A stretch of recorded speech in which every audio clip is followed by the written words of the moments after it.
Welcome to STV life. எந்த ஒரு தொழிலையுமே உண்மையாகவும் நேர்மையாகவும் இருக்கணும். அந்த வகையில் அரசியல்லையே மிகவும் நேர்மையாக உள்ள பர்சனை பற்றி தான் இன்னைக்கு பார்க்க போகிறோம்.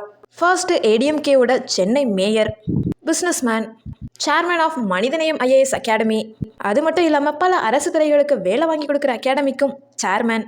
இப்போ வரைக்கும் பல ஆயிரக்கணக்கான அரசு துறை அதிகாரிகளை உருவாக்கியிருக்காரு. ரிச்சஸ்ட் பொலிட்டீஷியனில் ரொம்பவும் முக்கியமானவரில் இவர் ஒருத்தர். இவ்வளவு விஷயங்களை இவர் பெற்றிருந்தாலுமே எப்போதுமே சிம்பிளாகவும் ஆனஸ்டாகவும் தான் இருக்காரு. யார் இந்த சைதை துரைசாமி? வாங்க பார்க்கலாம். சைதை துரைசாமியோட ஃபுல் நேம் சைதை சாமியப்பன் துரைசாமி. இவர் 16th February 1952 பிறந்திருக்காரு. இவர் பிறந்த ஊர் தமிழ்நாட்டில் உள்ள கரூர் மாவட்டத்தில் பிறந்திருக்காரு. இவருடைய மனைவி பேரு மல்லிகா துரைசாமி. இவருக்கு ஒரே மகன் Vetri Duraisamy. But he's no more here. Vetri Duraisamy அவர்கள் February 4, 2024 அப்போ தன்னோட மூவியை எங்க எடுக்கலான்னு பார்க்கறதுக்காக இமாச்சல் பிரதேஷ் வரைக்கும் போயிருக்காரு. அங்க இருக்க சிந்து நதியோட கிளையான ஹிட்லஜ் ஆத்துல அவருடைய கார் கட்டுப்பாட்டை இழந்து அந்த ஆத்துல மூழ்கிருச்சு. அந்த ஆக்சிடென்ட்ல அவருடைய டிரைவர் இறக்க அவருடைய கம்பானியன் கோபிநாத் அவர்கள் பயங்கர அடியோட உயிர் படைச்சிட்டாரு. கோபிநாத் மயக்கம் தெளிஞ்சதுக்கு அப்புறம் வெற்றி துரைசாமி எங்கன்னு கேட்டிருக்காரு. அதுக்கு அடுத்துதான் அவருமே அவர் கூட வந்திருக்காங்கன்னு தெரியுது. அதை தொடர்ந்து February 4 அவருக்கான தேடுதலுமே ஆரம்பிக்குது. அவருடைய சில பொருட்கள் கிடைக்க அவரோடது தான் கன்ஃபார்ம் செய்து திரும்பவும் தேட ஆரம்பிக்கிறாங்க. ஆனா அந்த தேடுதலில் வெற்றி துரைசாமி அவர்கள் கிடைக்கல. அதை தொடர்ந்து மகன் உயிரோடு வந்தா போதும்னு நினைச்சவரு இறுதியாவது அவருடைய முகத்தை பார்க்கணுங்கிற நோக்கத்துல என்னோட மகனை கண்டுபிடிச்ச தரவங்களுக்கு மன இறுக்கத்தோட 1 கோடி ரூபாய் தரேன்னு சொல்லியிருந்தாரு. அதை தொடர்ந்து 10 நாட்கள் கழித்து February 14 அவருடைய உடலுமே கண்டெடுக்கப்பட்டுச்சு. எந்த ஒரு தந்தையாலையுமே ஏற்க முடியாத விஷயத்த அவர் ஏற்றாரு. சுட்லஜ் ரிவர்ல கிளைமேட்டுங்கிறது மைனஸ்ல தான் இருக்கும். ஒரு கட்டத்துக்கு மேல எந்த ஒரு உடலையுமே தேடுவது கடினம். அப்படி பார்க்கும் பொழுது எப்படி 10 நாட்கள் தொடர்ந்து தேடி அவரை கண்டுபிடிச்சாங்க? அவ்வளவு சப்போர்ட் இவருக்கு எங்க இருந்து வந்தது? இவருடைய பிறப்பு வாழ்க்கை என்ன? இவருடைய வாழ்க்கையின் ஆரம்பம் எப்படி இருந்திருக்கு? சென்னை சைதாப்பேட்டைனாலேயே திமுகவில் அதிகாரம் செலுத்துறவரு சைதை கிட்டு. சேம் ஏரியாவில் அதிமுகவில் சொல்லணும்னா ஆதிக்கம் செலுத்தினவரு சைதை துரைசாமி. இவருடைய லைஃப் ஸ்டார்டிங்ல இருந்தே சைதை துரைசாமி அவர்களுக்கு எம்ஜிஆர்னா ரொம்பவும் பிடிக்குமாம். அவருடைய தொண்டர் மட்டும் இல்லாம பக்தர்னே சொல்லலாம். அந்த ஒரு விஷயத்தை எப்படி வெளிப்படுத்தினாருன்னா, ஃபர்ஸ்ட் ஸ்டார்டிங் லைஃப்ல எம்ஜிஆர் அவர்கள் திமுகவில் தான் இருந்திருக்காரு. ஆனா அண்ணாவுக்கு அடுத்ததா திமுகவில் கலைஞர் கருணாநிதி அவர்கள் தான் அடுத்து வர ஆட்சி பொறுப்பையுமே ஏற்றாரு. ஆனா அங்க நடந்த சில விஷயங்களால எம்ஜிஆர் அவர்கள் பிரிஞ்சுட்டாரு. பிரிஞ்சு வந்ததுக்கு அப்புறம் அவருக்குனே தனியா அதிமுகங்கிற கட்சியையுமே தொடர்ந்தாரு. அந்த டைம்ல ஒரு பொதுக்கூட்டம் நடக்குது. சென்னையில கருணாநிதி அவர்கள் கலந்துக்கிட்டாரு. அந்த டைம்ல சைதை துரைசாமி அவர்கள் கருணாநிதி அவர்களுக்கு எலுமிச்சை மாலை போட்டது மட்டும் இல்லாம இந்த பழங்களை தலைக்கு தேய்ச்சி குளிங்க, அப்போவாவது அதிமுகவுக்கு எதிரான பித்தம் உங்களுக்கு தனியட்டும்னு சொல்லியிருக்காரு. அந்த இடத்துல கோபமான திமுகவினர் அவரை தாக்குனதாகவும் சொல்லப்படுது. அந்த அளவுக்கு எம்ஜிஆர் மேல ரொம்பவும் பற்று கொண்டதா சொல்லப்படுது.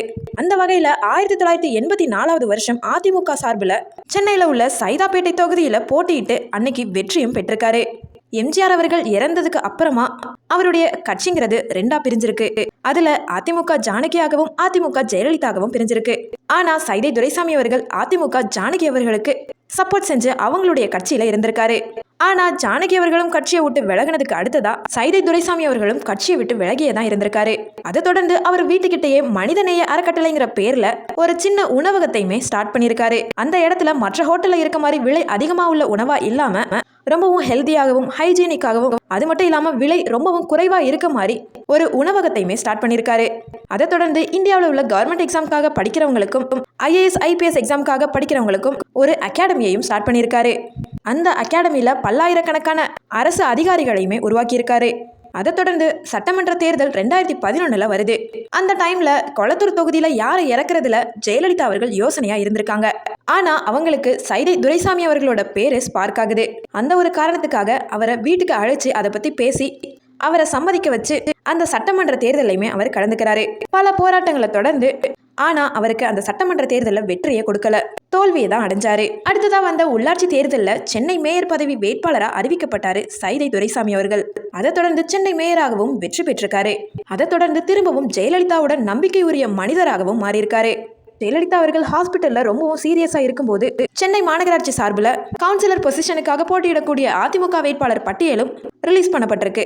ஆனா அந்த லிஸ்ட்ல சைதை துரைசாமி அவர்களோட நேம் இல்லைன்னு சொல்லப்படுது. அங்க என்ன ப்ராப்ளம்னு எல்லாருக்குமே தெரியல. இந்த விஷயம் பரவலாக பேசப்பட்டுச்சு. ஜெயலலிதா அவர்களும் உடல்நல குறைவினால எந்த ஒரு மருத்துவமும் உதவி அளிக்காத காரணத்தினால மறைஞ்சதுக்கு அடுத்து சைதை துரைசாமி அவர்கள் அரசியல்ல இருந்து ஒதுங்கியே தான் இருந்தாரு. அதை தொடர்ந்து அரசியல்ல ஈடுபடாம தன்னோட சோஷியல் சர்வீஸை கண்டினியூ பண்ணாரு. இப்போ வரைக்குமே அந்த ஐஏஎஸ் அகாடமியில ரொம்பவும் ஆக்டிவா இருக்காரு.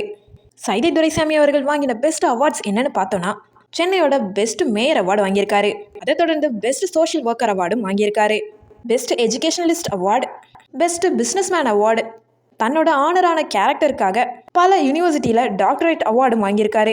சைதை துரைசாமி அவர்கள் தன்னுடைய நேர்மைக்கு ஏற்றவாறு தன்னோட முன்னேற்றத்திற்கு ஏற்ற மாதிரியும் சென்னையில பல மாற்றங்களை ஏற்படுத்தியிருக்காரு.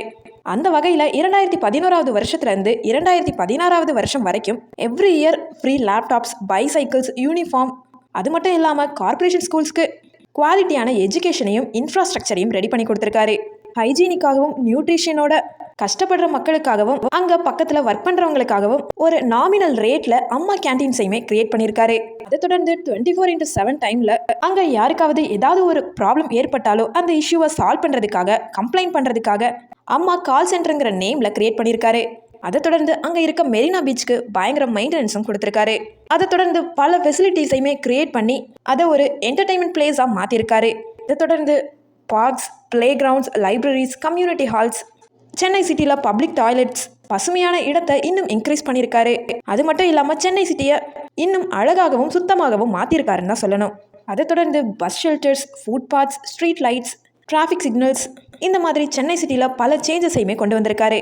அதை தொடர்ந்து சோலார் எனர்ஜிக்கான ப்ரமோஷனும் கொடுத்திருக்காரு. அதை தொடர்ந்து மழைநீர் சேகரிப்பு திட்டத்திற்கான அவேர்னஸும் கொடுத்திருக்காரு. அடுத்ததாக மாடி தோட்டத்துக்கு ஆதரவும் அளிச்சிருக்காரு. அதை தொடர்ந்து என்விரான்மெண்ட்ல என்னென்ன ப்ராப்ளம் வருது, கிளைமேட் சேஞ்சஸை பற்றி பல அவேர்னஸையும் கிரியேட் பண்ணியிருக்காரு.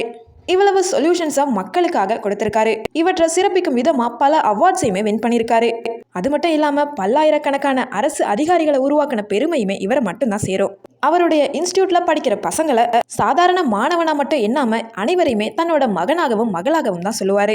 தன்னுடைய மகன் இறப்பு அப்போ கூட எனக்கு ஒரு மகன் கிடையாது, பல்லாயிரக்கணக்கான மகன்கள் இருக்காங்க, அவ்வளவு மன இறுக்கத்திலையுமே ரொம்பவும் தன்மையாக சொன்னார். அதை தொடர்ந்து தனக்காக ஆறுதல் அளித்த எல்லாருக்குமே நன்றின்னு சொல்லி அவருடைய குடும்பமே மனம் நொந்துட்டாங்கன்னு தான் சொல்லணும். ஆனால் இருந்தாலும் அவர் இந்த சோகத்திலிருந்து வெளிவரணும்னு சொல்லிக்கிட்டு வெற்றி துரைசாமி அவர்களோட ஆன்மா சாந்தி அடையணும்னு சொல்லிக்கிட்டு சைதை துரைசாமி அவர்களோட பயணம் இன்னும் தொடரணும். நன்றி.